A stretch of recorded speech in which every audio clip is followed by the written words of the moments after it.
우리와 함께 하십니다. 아멘. 오, 주 없이 살 수 없네. 오직 주께만 구원 있네. 주 없는 세상 평화 없네. 오, 주 없이 살 수 없네. 여러분 이러한 찬양을 아십니까? 오, 주 없이 살 수 없네. 오직 주께만 구원 있네. 주가 없는 세상 평화 없네. 오, 주 없이 살 수 없네. 여러분 많이 들어보셨죠? 저는 이 찬양이 아주 오래전 기도원에서 들었던 찬양인데 새록새록합니다. 그만큼 로마서 5장 1절로 11절의 말씀을 대하면서 결국 예수 그리스도의 구원으로 말미암아 하나님과 화목되어졌다는 사실, 그것으로 기뻐하면서 평안할 수 있고 그 일로 인하여서 주 없이는 살 수 없게 되어진다는 이 노랫말이 그 본문 말씀의 핵심이고 주제이기 때문에 그렇습니다. 벌써 몇 주째 5장 1절로 11절의 말씀을 다루고 있는데 과연 그 로마서 5장의 말씀의 핵심은 즐거움이라고 우리가 지난주에 기뻐함이라고 우리가 그렇게 나누었습니다. 그리스도 예수로 말미암아 하나님과 화목하게 되어졌으니 즐거워해라. 그러므로 환난이 있어도 즐거워해라. 왜냐하면 이는 환난은 인내는 연단은 소망을 이루는 줄 알기 때문에.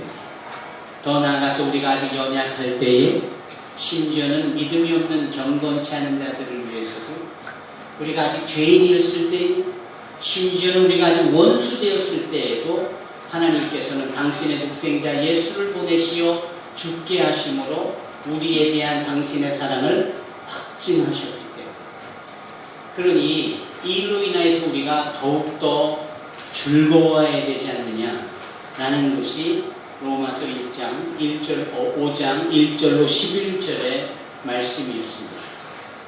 그리고 그 즐거움이 바로 소위 성탄에 우리가 부르는 찬양을 캐롤이라고, 즐거운 찬양이라고 구별해 놓듯이 우리 이름이 그렇게 캐롤같이, 우리의 삶이 그렇게 캐롤같이 그렇게 기뻐하고 즐거워해야 된다는 것이죠.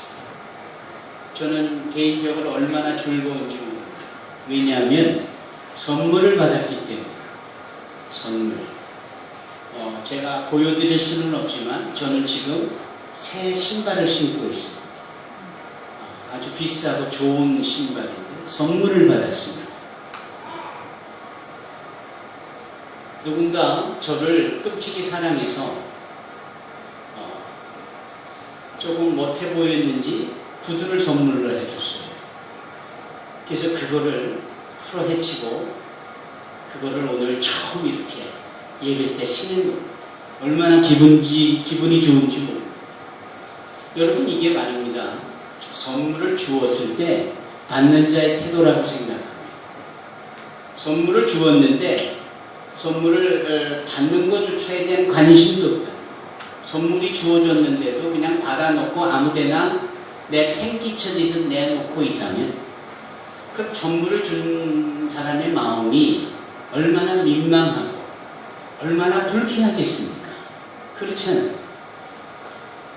지난주에도 잠깐 말씀드렸다시피 누군가가 여러분들에게 선물을 하면 그 자리에서 풀어헤쳐서 마음껏 좋아하고 마음껏 즐거워하고 그것을 누리시기를 바랍니다. 요즘 젊은 친구들이 웃자고 하는 말 중에 누려 이런 말이 있어요. 누리시기를 바랍니다. 마음껏 누리시기를 바랍니다.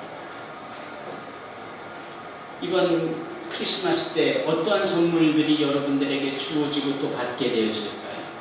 마음껏 누리시고 즐거움이 있기를 바랍니다.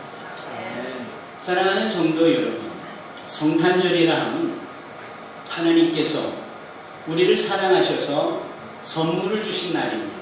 맞습니까?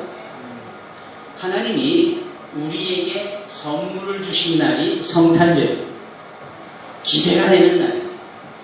그런데 그분이 우리에게 주신 선물의 내용은 뭡니까? 바로 예수님, 바로 당신의 독생자가 아니십니까?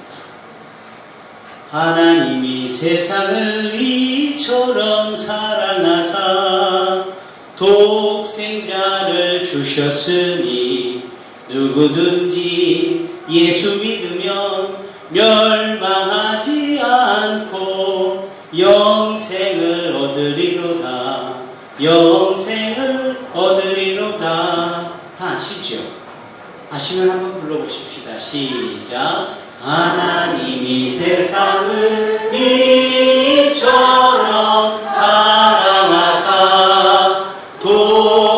독생자를 주셨으니 누구든지 예수 믿으면 멸망하지 않고 영생을 얻으리로다.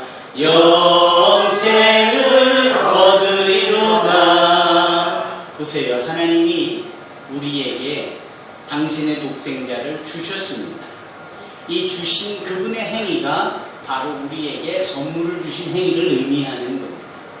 참 귀하죠? 그러니까 우리는 그분이 주신 선물을 기쁨으로 받고 그것을 풀어헤치고 이렇게 저처럼 신발로 신듯이 그 선물로 주신 예수를 믿는 겁니다. 예수를 환영하는 겁니다. 그 선물을 누리는 거예요. 크리스찬으로서 예수를 누린다는 것은 우리의 인생의 질고와 무거운 짐들을 다 그분에게 맡기는 것을 의미하는 겁니다. 어렵고 힘들고 외로울 때마다 예수의 이름을 부르고 또 마음에 드는 소원이 있다면 예수님 도와주세요 라고 그분의 이름을 부르는 것이고 그분을 의지하는 겁니다. 이게 예수라는 선물을 누리며 사는 그리스도인의 특권입니다. 그런데 안타깝게도 하나님께서는 그 예수를 독생자를 선물로 주셨건만 관심을 두지 않는 사람들이 많아요. 하나님이 선물로 예수를 보내셨건만 그것도 2000년 전에, 그것도 그 전에 수많은 선지자를 통하여 선물을 보내실 것에 대해서 말씀을 하시고 마침내 선물을 보내지는 날 성탄절을 선포하시기까지 선물을 보내셨는데도 관심들이 없어요. 주신 예수에 대한 그 선물에 대해서 그냥 방치해두고 누릴 생각도 안 하고 그 선물은 주어졌건만 받는 그 존재와 대상에서 자기 스스로를 제외시켜버리는 겁니다. 우리는 그런 분들을 예수 믿지 않는 사람이라고 하죠. 넌 크리스찬이라고 합니다. 그런데 이 넌 크리스찬들, 예수 믿지 않는 사람들은 거기다 한술 더 뜨죠. 아, 주려면 내가 원하는 걸 주지. 돈다발을 벼락으로 맞게 해주대요. 뭐 이 세상에서 내가 원하는 거 소원을 다 이루어주더니 뭐 이런 게 선물이지 뭐 관심도 없는 선물을 주시고 그래요. 뭐 이렇게 생각하는 사람들이 많다라고.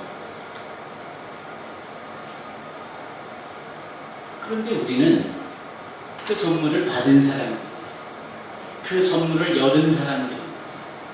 그 선물을 누리는 사람들이에요.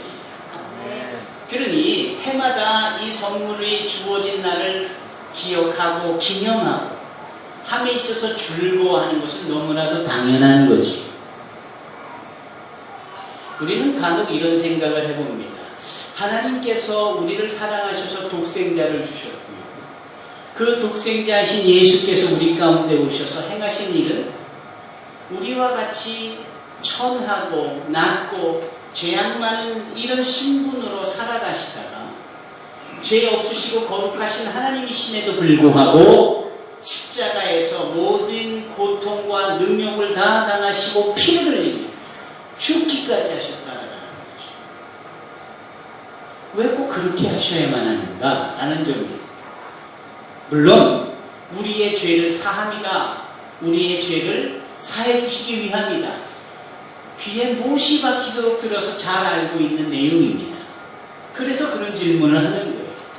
아니, 말씀으로 천지를 창조하신 하나님이시니 그분이 그냥 죄를 지어서 죽을 수밖에 없다라게 되어지는 것, 죄를 지어서 멸망받게 될 수밖에 없다는 이 점을 그렇게 당신의 아들 독생자 예수를 이 땅에 보내셔서 죽게 하심으로 해결할 수 있는 방법밖에 없는가?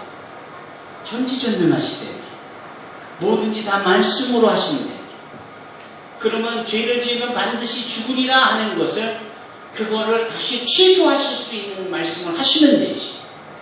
그렇게 멸망시킬 것에 대하여서 이미 선포하신 것도 주님께서 아니다 라고 다시 취소하시면 되지. 부득불 그렇게 예수를 당신의 독생자를 보내서 고통을 당하고 피를 흘리고 죽기까지 해야 되는가? 여러분 왜 그렇다라고 생각을 하십니까? 우리가 여러분 이런 부분에 대해서 한번 진지하게 고려해보고 심사숙고해보고 묵상해봐야 되지 않겠습니까? 왜 그런가? 왜 그러셔야만 했나? 성경에서 바로 그러한 부분을 왜 그러실 수밖에 없는 이유를 찾아낼 수 있다면 저는 창세기 6장 5절과 8절이라고 말씀을 드리고 싶습니다. 창세기 6장의 5절로 8절의 말씀이 어떤 말씀인고 하면 여러분 한번 찾아보십시오. 멀뚱멀뚱해시면 졸리시잖아요. 한번 창세기 6장 5절로 8절까지의 말씀을 한번 찾아보십시다. 뭐라고 기록이 되어 있나요? 이렇게 기록이 되어 있죠. 여호와께서 사람의 죄악이 세상에 가득함과 그의 마음으로 생각하는 모든 계획이 항상 악할 뿐임을 보시고 땅 위에 사람 지으셨음을 한탄하사 마음에 근심하셨다 이렇게 말씀합니다. 죄는 우리가 졌는데 그걸 지켜보시는 하나님께서 마음에 한탄이 일어나고 근심이 일어나십니다. 여러분 하나님께서 독생자 예수를 우리 가운데 보내셔서 죽게까지 할 수밖에 없었던 이유는 우리의 죄에 대하여서 하나님은 가볍게 생각하시지를 않는 것. 그 죄가 얼마나 끔찍한지 하나님이 한탄하시고 하나님이 근심하시는 것. 그리고 한탄과 근심의 정도가 어디까지냐? 얼마만큼이냐? 당신의 독생자 예수를 보내시어 죽기까지 할 만큼이다. 그냥 그렇게 간단하게 보내지고 간단하게 옛다 선물이다 하는 정도가 아닌 거예요. 얼마나 고민하셨으면 얼마나 한탄하셨으면 우리가 죄악 속에 몸부림치고 죄악에 저질러 쾌락의 끝자락에 있고 여전히 자신과 남에게 피해와 아픔을 주는 입장에 있을 때 그걸 보시는 하나님은 얼마나 더 한탄스럽고 죄로 인하여 근심하고 계시는지 독생자 예수를 보내지 않고는 상황이 그저 그래 없이 하자 그냥 취소하나 그가 될 일이 아니다. 이 마음을 아십니까 여러분? 그 하나님의 마음을 아십니까? 이걸 한다면 우리가 동일한 죄를 여전히 지을 수가 없는 거지요. 이 한탄하시는 하나님의 마음을 우리가 조금이라도 눈꼽만치 한다면 여전히 마음의 미움과 시기와 질투와 하나님 앞에서 영적인 게으름과 나태함과 해야 될 일을 하지 않거나 하지 말아야 될 일을 하거나 심지어는 우리의 삶에 하나님의 하나님됨을 거부하는 일은 추호도 없어야지요. 그런데도 하잖아요. 입만 열면 부정적인 말을 하고 남 가슴 아픈 얘기하고 남에게 피해를 주고 나태하고 게으르고 하지 말라는 것은 부득불 해대고 하라는 것은 어찌나 둔감한지 하지 않고 우리 인생이 하나님의 것이건만 내가 주인이냐 내 스스로 마음대로 판단하고 결정해버리고 이러면서 어떻게 하나님의 그 근심하는 마음과 한탄하는 마음을 우리가 안다고 할 수 있습니까?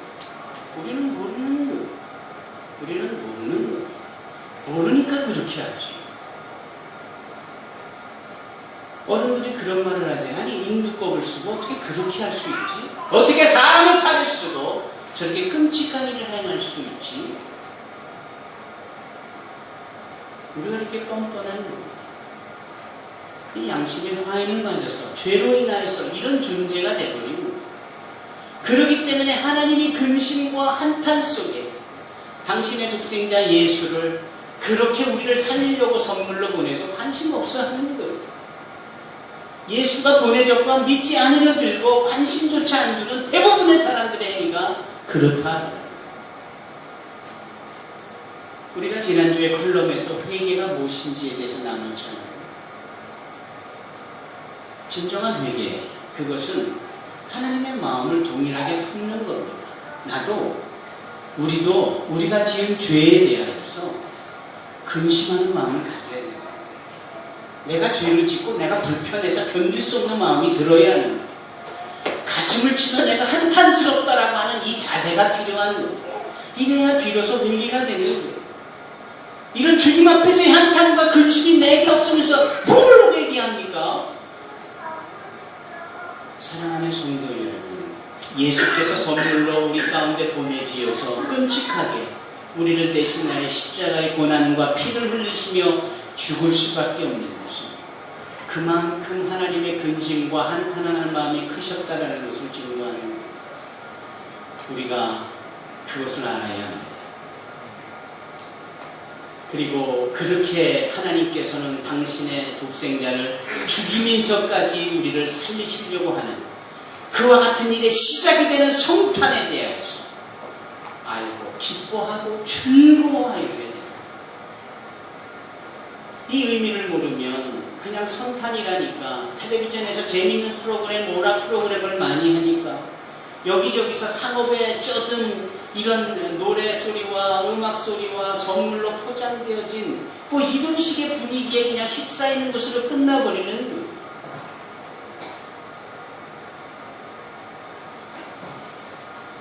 오늘 본문 누가복음 2장, 그 지역의 목자들이 밤에 밖에서 자기 양떼를 지키더니 주의 사자가 곁에 서고 주의 영광이 그들을 두루비치매 크게 무서워하는지라. 천사가 이르되 무서워하지 말라. 보라, 내가 온 백성에게 미칠 큰 기쁨의 좋은 소식을 너희에게 전하노라 그랬습니다. 저는 이 말씀 속에서 밤이라는 이 시간대를 주목하고 싶습니다.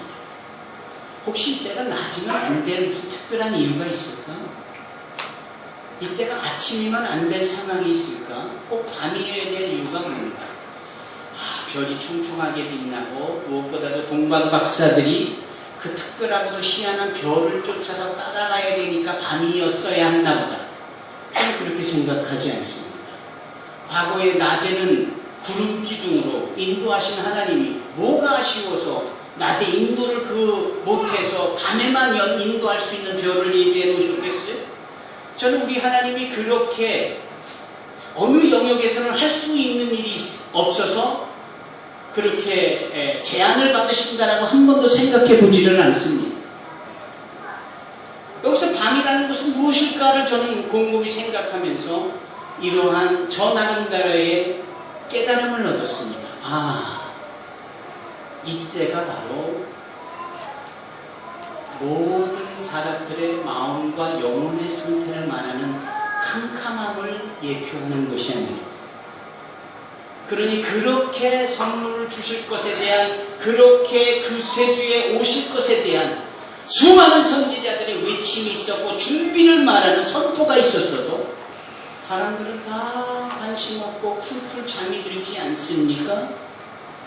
여기 목자들은 깨어있어서 그 주님을 맞이했던 자들인가요? 깨어있기는 깨어있지만 자기들 먹고 살려고, 깨어있기는 하지만 자기들에게 주어진 양들을 치는 정도지 뭘 영적으로 깨어서. 그렇잖아요.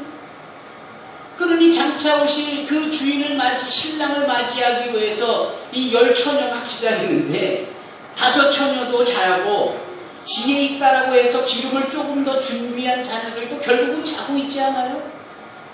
주님의 초림의 때에도 다 굴굴 자빠져 자고 있던, 죄송합니다, 자고 있던 이들이나 다시 오실 재림의 때에도 여전히 졸고 있을 우리의 일반적인 상황이나 크게 다를 바가 없는 것을 여기 밤이라는 시간으로 말씀하고 있는 것이 아니에요.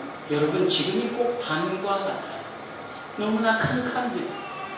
그냥 어둠의 장애들만 가득한 것 같다라는 거예요. 가롯 출신인 유다가 주님을 팔려고 계획을 합니다. 그리고 구체적으로 실행에 옮기는 장면이 요한복음 13장에 나와요. 요한복음 13장은 주님께서 제자들의 발을 일일이 씻겨주시는 세족식으로 기록되어진 말씀입니다. 그 끄트머리에 가서 예수님께서 가롯 유다에게 돌직구를 나누시죠. 뭐라고 하십니까? 이 떡을 초에 찍어서 주는 자가 나를 배반할 자다 하며 떡을 띄어서 식초에 찍어가지고 가롯 출신인 유다에게 주는 거예요. 그래서 이제는 유다가 자기의 계획과 모략이 들통이 나는 거예요. 그러면 회개해야 되지 않아요? 어이쿠 잘못했습니다 해야 되지 않아요? 보란듯이 벌떡 일어나 나가는 거예요. 요한복음 13장이 그렇게 가롯 유다가 나가는 장면으로 끝나요. 그런데 이 요한복음의 저자인 요한은 그때를 이렇게 표현합니다. 그때가 곧 밤일러라. 밤. 그 문장 없어도 되잖아요. 그냥 유다가 나갔다 해도 되는 거 아니에요. 근데 왜 그때가 곧 밤일러라 그래요? 왜? 그게 유다의 마음의 상태. 끝까지 선물로 주신 예수를 거부하는 자의 마음의 상태를 고스란히 보여주는 겁니다. 칠흑같이 어두운 거죠. 여기 예수님이 오신 그날도 사람들의 일반적인 영혼의 상태가 칠흑같이 어두웠어요. 밤이었어요. 여기 밤이라고 말하잖아요. 그 지역의 목자들이 밤에 밖에서 자기 양떼를 지키더니 그때 주의 사자가 곁에 서고 주의 영광이 그들을 두루 비춥니다. 그러다 그들이 크게 무서워해요.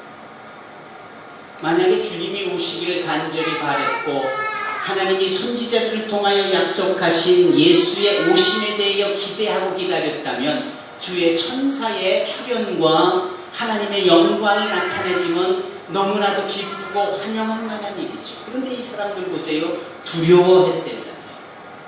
무서워했대지 않습니까? 왜 무서워하고 왜 두려워하느냐라는